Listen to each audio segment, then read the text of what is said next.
اگر ہم میں سے کسی کے اوپر زکوٰۃ فرض ہو چکی ہے تو ہمیں بہت احتیاط کے ساتھ اور بہت شعوری طور پر اپنی زکوٰۃ کی اصل رقم کو معلوم کر کے اسے اللہ کی راہ میں خرچ کرنا چاہیے۔ اللہ تعالی ہم سب کو تمام فرائض کو اچھے طریقے سے ادا کرنے کی توفیق عطا فرمائے، آمین۔ چلتے ہیں آیت نمبر 61۔ وَمِنْهُمُ الَّذِينَ يُؤْذُونَ النَّبِيَّ وَيَقُولُونَ هُوَ أُذُنٌ قُلْ أُذُنُ خَيْرٍ لَكُمْ يُؤْمِنُ بِاللَّهِ وَيُؤْمِنُ لِلْمُؤْمِنِينَ وَرَحْمَةٌ لِّلَّذِينَ آمَنُوا مِنْكُمْ وَالَّذِينَ يُؤْذُونَ رَسُولَ اللَّهِ لَهُمْ عَذَابٌ علیم۔ اور ان منافقین میں سے کچھ وہ ہیں جو پیغمبر کو ایذا یعنی دکھ دیتے ہیں اور کہتے ہیں کہ وہ کانوں کا کچا ہے۔ آپ ان سے کہیے یہ کانوں کا کچا ہونا ہی تمہارے حق میں بہتر ہے۔ وہ اللہ پر اور مومنوں کی بات پر یقین رکھتا ہے، اور جو لوگ تم میں سے ایمان لائے ہیں ان کے لیے رحمت ہے، اور جو لوگ اللہ کے رسول صلی اللہ علیہ وسلم کو دکھ پہنچاتے ہیں ان کے لیے دردناک عذاب ہے۔ اب منافقوں کا جو ہے طرز عمل یہاں پر بتایا جا رہا ہے، وہ آپ کو لنگ کہنا اور ان کا جواب دینا، یعنی منافقوں کو رسول اللہ صلی اللہ علیہ وسلم سے یہ شکایت تھی کہ آپ صلی اللہ علیہ وسلم ہر شخص کی بات سن لیتے ہیں اور پھر اسے درست بھی سمجھ لیتے ہیں۔ دراصل ان کی یہ خواہش تھی کہ آپ صلی اللہ علیہ وسلم ان مسلمانوں کی باتوں پر اعتماد نہ کریں جو ہم جیسے معزز لوگوں کی خبریں یعنی ہماری سازشوں اور شرارتوں کے حالات سے آپ صلی اللہ علیہ وسلم کو مطلع کرتے رہتے ہیں۔ اس کے جواب میں اللہ تعالیٰ نے فرمایا نبی کا ایسا ہونا دراصل تمہارے ہی حق میں بہتر ہے۔ تم ان کے سامنے اپنے ایمان کے جھوٹے دعوے کرتے، مسلمانوں کے ہمدرد ہونے پر جھوٹی قسمیں کھاتے اور جہاد سے فرار کے لیے جھوٹے بہانے بناتے ہو، مگر وہ صبر سے کام لیتا ہے۔ اگر وہ اسی وقت ہر بات کی تحقیق شروع کر دیتا تو سب سے پہلے تمہاری ہی شامت آنی تھی۔ دوسری بات اس آیت میں یہ بتائی گئی کہ وہ اللہ پر اور مومنوں کی بات پر یقین رکھتا ہے، یعنی نبی صلی اللہ علیہ وسلم کو چونکہ وحی کے ذریعے ہر چیز کی خبر دے دی جاتی تھی، تو منافقین کی باتوں پر آپ صلی اللہ علیہ وسلم یعنی منافقین کے حوالے سے جو خبریں آپ کو دی جاتی تھیں اس کے اوپر یقین کی مہر وہی لگاتی تھی، تبھی آپ صلی اللہ علیہ وسلم یقین کرتے تھے۔ اسی لیے اس آیت میں فرمایا وہ اللہ پر اور مومنوں کی بات پر یقین رکھتا ہے، اور جو لوگ تم میں سے ایمان لائے ہیں ان کے لیے رحمت ہے، اور جو لوگ رسول اللہ صلی اللہ علیہ وسلم کو دکھ دیتے ہیں ان کے لیے دردناک عذاب ہے۔ تو دوسری بات یہاں پر کیا بتائی گئی ہے کہ متقی کی بات قابل اعتبار ہے، یعنی رسول صلی اللہ علیہ وسلم سنتا تو سب کی ہے مگر اعتماد صرف ان لوگوں پر کرتا ہے جو سچے مومن ہیں اور اللہ سے ڈرنے والے اور جھوٹ اور چغل خوری سے پرہیز کرنے والے ہیں۔ لہٰذا اگر وہ تمہاری شرارتوں اور ماندانہ سرگرمیوں کی اطلاع دیتے ہیں تو وہ فی الواقعہ قابل اعتماد ہوتی ہے، یعنی مومن جھوٹ بولتے ہی نہیں ہیں، وہ ایسی بات مومن کا یہ یعنی صحابہ کرام کی بات ہو رہی ہے نا یہاں پر، تو صحابہ کرام تو جھوٹ بولنے کا تو سوال ہی نہیں پیدا ہوتا، وہ تو ایسی بات کریں گے ہی نہیں جو خلاف حقیقت ہے۔ اور یہ بات میں اس لیے اتنا زور دے کے کہہ رہی ہوں کہ ہم نے بھی مومن ہونے کا دعویٰ کر رکھا ہے، ہم بھی خود کو مسلمان کہتے ہیں، تو ہمیں بھی جھوٹ سے اپنے آپ کو ہر ممکن بچانا چاہیے۔ بہرحال رسول اللہ جو ہے وہ مومنوں کی بات پر یقین رکھتے تھے، اور جو لوگ رسول اللہ کو دکھ پہنچاتے تھے ان کے لیے پھر دردناک عذاب ہے، اور اس میں پھر یہ منافقین شامل ہیں۔ آیت نمبر 62۔ یحلفون باللہ لکم لیرزوکم واللہ ورسولہ احق ان یرزوہ ان کانوا مؤمنین۔ یہ منافق تمہارے سامنے قسمیں کھاتے ہیں تاکہ تمہیں خوش رکھیں، حالانکہ اگر وہ ایماندار ہوتے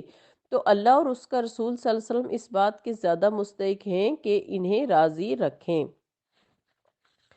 تو منافقوں کی جب بھی کوئی سازش یا دغا بازی پکڑی جاتی تو فوراً اس سے مکر جاتے اور اپنے جھوٹے بیان پر قسمیں کھا کھا کر مسلمانوں کو مطمئن اور راضی کرنے کی کوشش کرتے کہ نہیں ایسا تو کچھ بھی نہیں ہے، اور وہ ایسے نہیں ایسے تھا اور یوں تھا اور وہ تھا، حالانکہ یہی بات ان کی منافقت کو مزید تقویت پہنچا دیتی تھی۔ یعنی جب کوئی انسان بلا وجہ قسمیں کھانے لگتا ہے اور اپنی صفائیاں پیش کرنے لگتا ہے تو پھر ان کی جو منافقانہ حرکتیں ہیں اس کو اور زیادہ تقویت مل جاتی ہے کہ اس کا مطلب ہے کہ انہوں نے ہی ایسا کیا ہے۔ تو اس کے بجائے یہاں کہا جا رہا ہے کہ اب بھی اگر وہ اللہ سے ڈر جاتے اور اپنی غلطیوں کو گناہوں کا اعتراف کر کے اللہ اور اس کے رسول صلی اللہ علیہ وسلم کو راضی کرنے کی کوشش کرتے تو یہ فی الواقعہ ان کے اللہ پر یقین رکھنے کی دلیل بن سکتی تھی۔ پھر کہا جا رہا ہے اگلی آیت میں، آیت نمبر 63، أَلَمْ يَعْلَمُوا أَنَّهُ مَنْ يُحَادِدِ اللَّهَ وَرَسُولَهُ فَأَنَّ لَهُ نَارَ جَهَنَّمَ خَالِدًا فِيهَا ذَلِكَ الْخِزْيُ الْعَظِيمُ۔ کیا انہیں معلوم نہیں کہ جو شخص اللہ اور اس کے رسول صلی اللہ علیہ وسلم کا مقابلہ کرے اس کے لیے جہنم کی آگ ہے جس میں وہ ہمیشہ رہے گا، اور یہ بہت ہی بڑی رسوائی ہے۔ تو منافقوں کی رسوائی کیسے ہے؟ یعنی ایک رسوائی تو اس وقت ہوتی ہے جب ان کی کوئی سازش اور دغا بازی سب لوگوں کے سامنے آ جاتی ہے، جس کی وجہ سے انہیں مزید جھوٹی باتیں بنا کر اور قسمیں کھا کر اپنی طرف سے مسلمانوں کو اپنی صفائی کی یقین دہانی کرانی پڑتی ہے، اور یہ رسوائی اس رسوائی کے مقابلے میں بہت ہلکی ہے جو انہیں قیامت کے دن سب کے سامنے اٹھانا پڑے گی، جب ان کی یہ سب شرارتیں کھل کر سامنے آ جائیں گی اور معذرتوں کا بھی موقع نہ ہوگا، پھر انہیں جہنم کا دائمی عذاب بھگتنا پڑے گا۔ پھر کہا جا رہا ہے آیت نمبر 64، يَحْذَرُ الْمُنَافِقُونَ أَن تُنَزَّلَ عَلَيْهِمْ سُورَةٌ تُنَبِّئُهُم بِمَا فِي قُلُوبِهِمْ قُلِ اسْتَهْزِئُوا إِنَّ اللَّهَ مُخْرِجٌ مَا تَحْذَرُونَ۔ منافق اس بات سے ڈرتے ہیں کہ مسلمانوں پر کوئی ایسی صورت نازل نہ ہو جائے جو انہیں منافقوں کے دلوں کا حال بتا دے۔ آپ صلی اللہ علیہ وسلم ان سے کہیے اور مذاق کر لو، جس بات سے تم ڈرتے ہو اللہ اسے یقیناً ظاہر کر کے رہے گا۔ تو اس آیت میں کیا بتایا جا رہا ہے کہ منافق اس بات سے ڈرتے تھے چونکہ اب انہیں یہ تو اندازہ ہو گیا تھا کہ نبی صلی اللہ علیہ وسلم اللہ کے رسول ہیں، اور ہمارے جو حرکتیں ہیں ان کے بارے میں آپ صلی اللہ علیہ وسلم کو مطلع کر دیا جاتا ہے، تو ہر وقت انہیں یہ فکر لگی رہتی تھی کہ کوئی ایسی صورت یا آیت نہ آ جائے جس میں یہ بھی اللہ تعالیٰ رسول اللہ کو بتا دیں کہ ہم سوچ کیا رہے ہیں مسلمانوں کے خلاف۔ تو آپ صلی اللہ علیہ وسلم ان سے کہیے کہ مذاق کر لو، جس بات سے تم ڈرتے ہو اللہ اسے یقیناً ظاہر کر کے رہے گا۔ اور ایسا ہی ہوا کہ منافقین کی جو جھوٹے بہانے ہوتے تھے جہاد میں نہ جانے کے، اور جو بھی حرکتیں ہوتی تھی وہ رسول اللہ پر ظاہر کر دی جاتی تھی۔ ابھی آپ آگے پڑھیں گے کہ کس طرح ان منافقین نے جو ہے وہ مسجد زرار بنائی تھی اسلام کے خلاف سازشیں کرنے کے لیے، اور وہ ایک بہت بڑی سازش تھی کیونکہ اس مسجد کا افتتاح وہ رسول اللہ سے کروانا چاہتے تھے تاکہ اس کے اوپر جو ہے وہ ٹھیک ہونے کی مہر ثبت ہو جائے، چونکہ رسول اللہ اس کا افتتاح کریں گے، لیکن اللہ تعالیٰ نے عین موقع پر آپ صلی اللہ علیہ وسلم کو اس مسجد کا افتتاح کرنے سے روک دیا، اور یہ بھی اللہ تعالیٰ نے آپ صلی اللہ علیہ وسلم سے کروایا کہ اس مسجد کو گروا دیا۔ تو یہ ان منافقوں کی منافقت اللہ تعالیٰ نے کھول دی، تو یہ ڈرتے تھے جس بات سے وہی بات ہو کر رہی، اور اللہ تعالیٰ نے ان کی حرکتوں سے رسول اللہ کو ظاہر کر دیا۔ بہرحال آیت نمبر 65، وَلَئِن سَأَلْتَهُمْ لَيَقُولُنَّ إِنَّمَا كُنَّا نَخُوضُ وَنَلْعَبُ۔ اور اگر آپ صلی اللہ علیہ وسلم ان سے پوچھیں کیا باتیں کر رہے تھے تو کہہ دیں گے ہم تو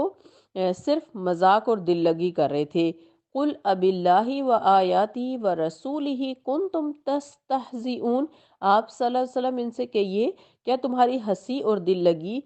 اللہ اور اس کی آیات اور اس کے رسول کے ساتھ ہی ہوتی ہے؟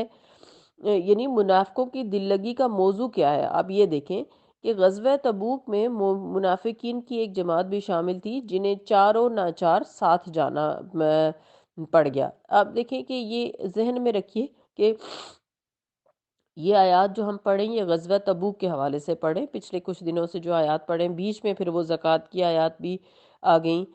اور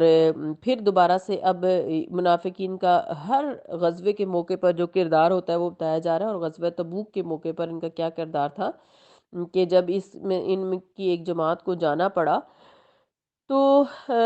راستے میں بھی انہیں شرارتیں ہی سوچتی رہی اور ایسی باتیں کرنے لگے جن سے مسلمانوں کے حوصلے پست ہو جائیں۔ مثلاً ایک نے کہا کہ یہ مسلمان بھی عجیب غلط فہمی اور دیوانگی میں مبتلا ہیں، جو یہ سمجھ رہے ہیں کہ اگر مکہ کے قریش پر غالب آ گئے تو اب کیسرے روم کا مقابلہ کرنے کے لیے بھی چڑھ دوڑے ہیں، حالانکہ روم وہ عظیم طاقت ہے جو کسرا کو بھی شکست دے چکی ہے اور اس وقت اس کا طوطی بول رہا ہے۔ یعنی اس طرح کی باتیں کر کے یہ مسلمانوں کو یہ احساس دلا رہے تھے کہ تم نہیں جیت سکتے، تم کدھر جا رہے ہو اس نبی کے پیچھے، نعوذ باللہ۔ دوسرا کہنے لگا میں تو سمجھتا ہوں کہ ہم سب جکڑ بند کر کے قید کر دیے جائیں گے اور شاید ان کے ہاتھوں ہماری بڑی سخت پٹائی بھی ہو۔ پھر کبھی انہیں یہ خیال بھی آنے لگتا کہیں ایسا نہ ہو کہ پیغمبر کو اللہ تعالیٰ ہماری ان باتوں پر اور دلوں کے حالات پر وحی کے ذریعے سے مطلع کر دے۔ چنانچہ ان کا یہ خطرہ سچ ثابت ہوا، اور جب آپ صلی اللہ علیہ وسلم کو فی الواقعہ بذریعہ وحی ان لوگوں کے حالات سے مطلع کیا گیا